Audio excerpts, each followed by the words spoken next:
Hi dear viewers, welcome to our channel.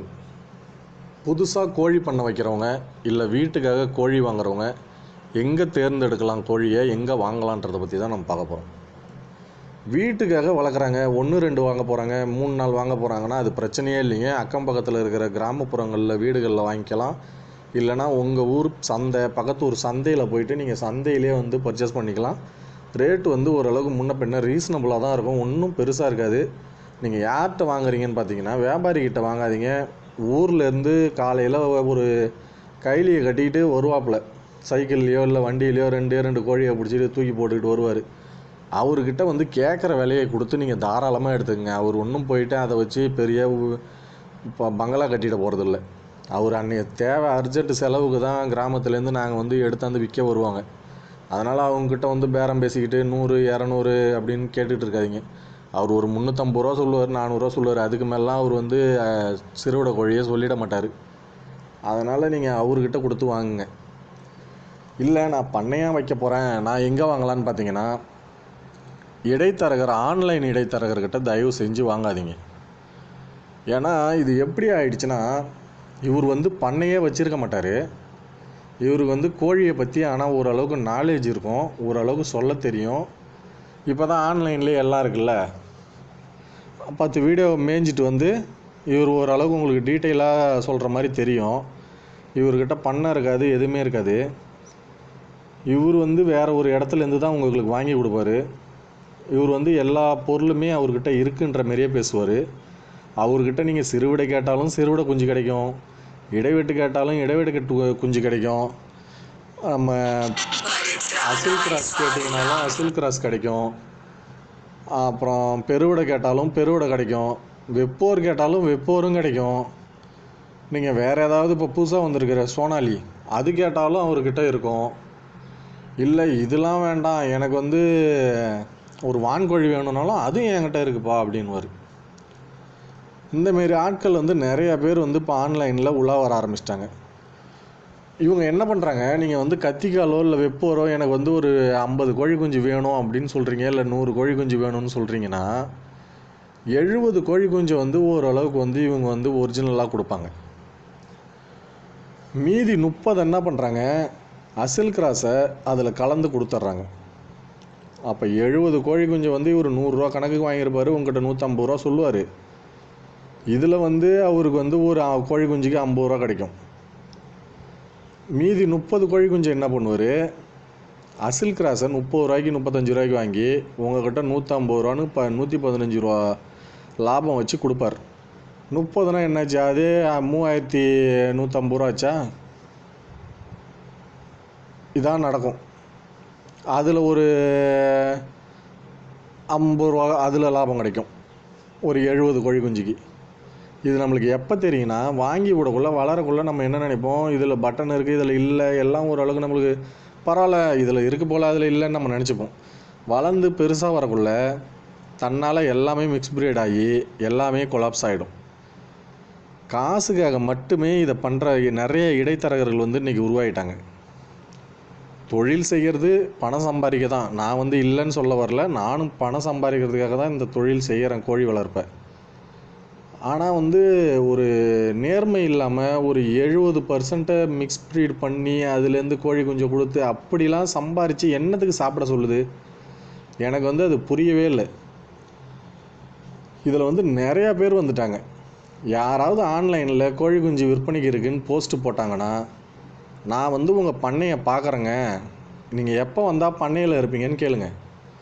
இல்லைப்பா நான் வேறு ஒரு இடத்துல எடுத்து தான் நான் உங்களுக்கு தரேன்னு சொன்னார்னா அன்னையோட ஒரு நம்பரை வந்து எரேஸ் பண்ணிவிட்டு போயிட்டே இருங்க. ஏன்னா 100 பேர் இருக்காங்க கோழியை வளர்த்து விற்க முடியாமல், பண்ணையாளர்கள் வந்து கஷ்டப்பட்டுருக்காங்க கோழி குஞ்சை வளர்த்து. ஆனால் இந்த இடைத்தரகர்கள் என்ன பண்ணுறாங்க, ஆன்லைனில் ஒரு அக்கௌண்ட்டை ஓப்பன் பண்ணி வச்சு அவங்களுக்கு தெரிஞ்ச 4 நல்ல விஷயத்தை அதில் வந்து மிக்ஸ் பண்ணி சொல்லி சொல்லி சொல்லி ஏதோ இவங்க வந்து ஒரு பரம்பரை பண்ணையாளர்கள் மாரியும், இவங்க ஒரு 20 வருஷமாக பண்ணை வச்சுருந்து வளர்த்த மாரியும், இது வந்து என்ன சொல்லி எனக்கு உங்களுக்கு புரிய வைக்கிறதுனே தெரில. பண்ணையை பார்க்காத யாருமே ஆன்லைனில் கோழி வாங்காதீங்க. அதாவது நான் சொல்கிற கோழி இனம் எதுனா வெப்போரோ இல்லை கத்திக்காலோ சிறுவிடையோ இடைவிட்டோ இந்த 4 ப்ரீடை வந்து கட்டாயம் பண்ணையை நேரில் விசிட் பண்ணாமல் வாங்கக்கூடாது. நீங்கள் போய் நேரில் பார்த்தீங்கன்னா தாங்க உங்களுக்கு புரியும். அதை விட்டுட்டு நான் வந்து ஆன்லைனில் வந்து காசு போடுறேங்க, உங்களுக்கு வந்து பேடிஎம் பண்ணிடுறேன், நீங்கள் வந்து எனக்கு வந்து கொரியர் பண்ணி விட்ருங்க அப்படின்னு சொல்லி தயவு செஞ்சு யாரும் கோழி குஞ்சு பண்ணைகளுக்காக வாங்காதீங்க. புதிய பண்ணையாளர்கள் நஷ்டமடையாதீங்க. ஒரு நாள் உங்களால் போயிட்டு ஒரு ஊரில் ஒரு பண்ணையை விசிட் பண்ணி நேரில் வாங்க முடியல அப்படின்னா நீங்கள் என்ன கோழி பண்ணை வச்சு என்ன அதில் சாதிச்சிருவீங்க, என்ன சம்பாரித்து உங்கள் குடும்பத்தை காப்பாற்றிடுவீங்க? நீங்கள் வந்து சென்னையில் இருக்கீங்க, நான் கடலூரில் இருக்கேன்னா வந்து தான் ஆகணும், வந்து தான் நேரில் பார்க்கணும். இல்லைனா வீடியோ கால் பண்ண சொல்லுங்கள், அவர் வீட்டை காட்ட சொல்லுங்கள், பின்னாடி பண்ணையை காட்ட சொல்லுங்கள். ஒரு வெப்பரை தூக்கி கையில் வச்சுக்கிட்டு அவர் சொல்கிறதெல்லாம் அந்த கோழி எப்படி செய்யுதுன்னு பாருங்கள். ஏன்னா நம்ம வளர்க்குற கோழி வெப்போரை பொறுத்த வரைக்கும் இல்லை கத்திக்காலை பொறுத்த வரைக்கும் எப்படின்னா, நீங்கள் சும்மா கம்பை கையில் வச்சுக்கிட்டு நீங்கள் என்ன சொன்னாலும் அது பண்ணும். நீங்கள் சும்மா தீவனத்தை எடுத்துகிட்டு உள்ளே போனீங்கன்னா உங்கள் பின்னாடியே எல்லா கோழியும் ஓடியாரும். அவர் வேறு பண்ணைக்கு போய் இதெல்லாம் செய்ய முடியாது. அதனால் அட்லீஸ்ட் என்னால் வரவே முடியாத சூழ்நிலைனா அட்லீஸ்ட் வீடியோ காலாவது பண்ணுங்கள். ஏன்னா இதெல்லாம் இவ்வளோ விஷயம் இருக்குது. நீங்கள் வந்து எதுவுமே தெரியாமல் ஆன்லைனில் வந்து இந்த இடைத்தரகர்களை நம்பி அதிக விலைக்கு வாங்கி வீணாகவும் போகாதீங்க. நல்ல பண்ணையாளர்களை வந்து தேர்ந்தெடுக்கிறது எப்படின்னு பார்த்தீங்கன்னா, அவங்க எடுத்தப்போ உங்களை எப்படி கூப்பிடுவாங்கன்னா, வாப்பா நீ நேரில் வந்து ஒரு தடவை பாரு, பார்த்துட்டு நீ வந்து எடுத்துகிட்டு போ, அப்படி தான் சொல்லுவாங்க. அதே மாதிரி வந்து ரேட்டை வந்து ஆன்லைனில் போஸ்ட்டு போட்டாலும் டைரெக்டாக உடச்சி பேசுவாங்க. நீங்கள் எனக்கு கால் பண்ணுங்கள், டிஸ்கிரிப்ஷனில் என் நம்பர் இருக்குது, அந்த நம்பருக்கு நீங்கள் கால் பண்ணிங்கன்னா நான் உங்களுக்கு ரேட்டு சொல்லுவேன். என்னதுக்கு நீ ரேட்டை மறைச்சி சொல்கிற? ஆன்லைன்லேயே இவ்வளோ பேசுகிற நீ ரேட்டை வந்து ஓப்பனாக போட்டு விடு. டே வேர்ல்டு வந்து 100 விற்கிறேன்னா 100 போட்டு விடு, 150 150 போடு, 200 200 போடு, மந்த் ஓல்டு ரேட் அதுமாரி ஓப்பனாக போடு. ஒரு நல்ல பட்டா சேவலை எடுத்து போடுறீங்கன்னா அதோட ரேட்டை வந்து அதுலேயே போடுங்க. வேணுன்றவங்க விருப்பம் இருக்கிறவங்க உங்களுக்கு வாங்கணுன்றவங்க கால் பண்ணுவாங்க, வேண்டான்றவங்க கால் பண்ண போகிறதில்ல. நீங்கள் எனக்கு டிஸ்கிரிப்ஷனில் நான் நம்பர் கொடுத்துருப்பேன், அந்த நம்பருக்கு நீங்கள் கால் பண்ணி ரேட்டை தெரிஞ்சுக்கங்கன்னு சொல்லாதீங்க. அப்படி ஒருத்தவங்க சொல்கிறாங்கனாலே அது வந்து ரேட் அதிகமாக தான் இருக்கும். நியாயமான ரேட்டை சொல்கிற யாருமே வந்து டிஸ்கிரிப்ஷனில் நம்பர் தரேன் அதில் வந்து எனக்கு கால் பண்ணி நீங்கள் ரேட்டை தெரிஞ்சிங்கன்னு சொல்ல மாட்டாங்க. எதுக்காக டிஸ்கிரிப்ஷனில் நம்பர் கொடுப்பாங்கன்னா, ஏதோ ஒரு நோய் வந்துடுச்சு, ஏதோ ஒரு நான் உங்கள்கிட்ட கோழி குஞ்சு எடுத்திருப்பேன், இல்லை எனக்கு வேறு பண்ணையில் எடுத்திருப்பேன், அவர் இன்கேஸ் கால் எடுக்காமல் இருந்திருப்பார், நீங்கள் இந்த நோய் பற்றி சொல்கிறதால அதில் எனக்கு சின்ன சின்ன டவுட் இருக்குது, அதை கேட்க தாங்க நம்பரு. கோழி குஞ்சோட ரேட்டை தெரிஞ்சுக்கிறதுக்கோ கோழியோட ரேட்டை தெரிஞ்சுக்கிறதுக்கோ நம்பர் தேவையில்லை.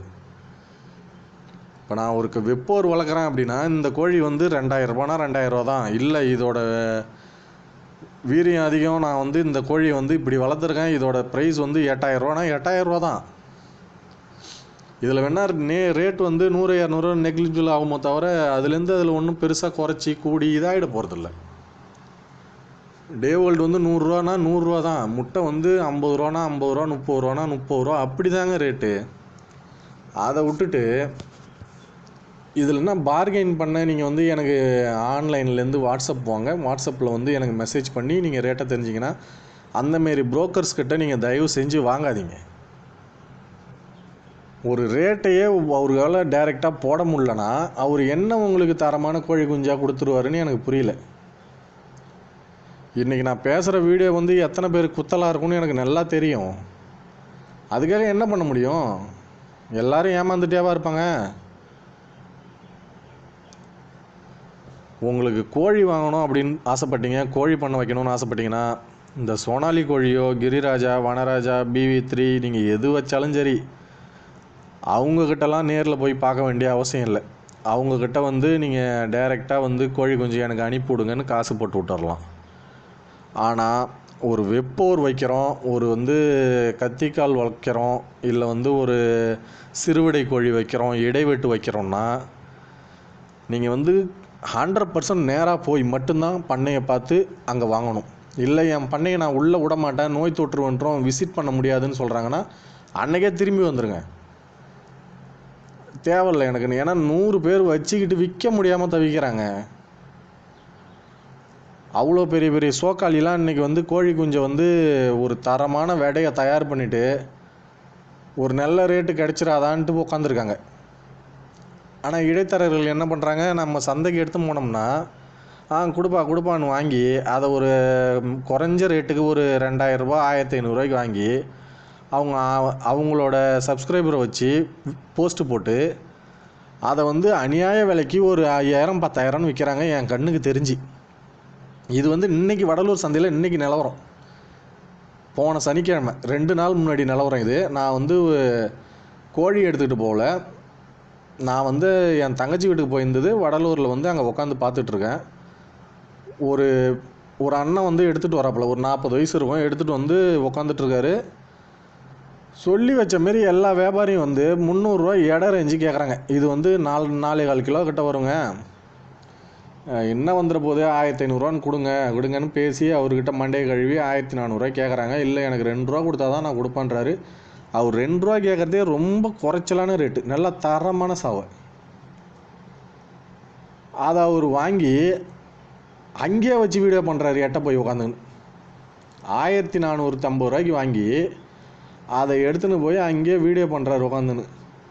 இது நம்ம பண்ணையிலேருந்து இன்றைக்கி கொண்டு வரோம், நல்ல விலை கிடச்சா சந்தையில் இன்றைக்கி கொடுப்போம், இல்லைனா வந்து இது நம்மக்கிட்ட தான் இருக்கும், வேணுன்றவங்க சீக்கிரமாக எனக்கு கால் பண்ணுங்கள், நம்பர் டிஸ்கிரிப்ஷனில் இருக்குன்ட்டு உட்காந்துக்கிட்டு அங்கேயே பேசுகிறார்.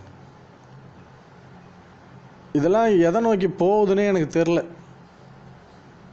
வளர்க்குறவனுக்கு சுத்தமாக வந்து லாபம் இல்லாமல் ஆக்கிட்டு, வாங்குறவங்கள ஒரு நல்லா சந்தனத்தை தடவி மொட்டையை அடிச்சுட்டு இடைத்தரகர்கள் நல்லா சம்பாரிச்சிக்கிட்டு இருக்காங்க. புதுசாக கோழி பண்ணை வைக்கணும் அப்படின்னா பண்ணையை வந்து டைரக்ட் விசிட் பண்ணாமல் நீங்கள் தயவு செஞ்சு வாங்காதீங்க. இது வந்து ஒரு தாழ்மையான வேண்டுகோளாக நீங்கள் எடுத்துக்கோங்க. ஏன்னா பண்ணையாளர்கள் வந்து குறைஞ்ச ரேட்டுக்கு தான் கொடுத்துக்கிட்டு இருக்காங்க. அது உங்களுக்கு கை மாறி வரக்குள்ளே தான் ரேட் வந்து அதிகமாகுது. அதனால் எல்லாருமே டைரக்ட் விசிட் பண்ணிவிட்டு பண்ணைய ஆரம்பிங்க.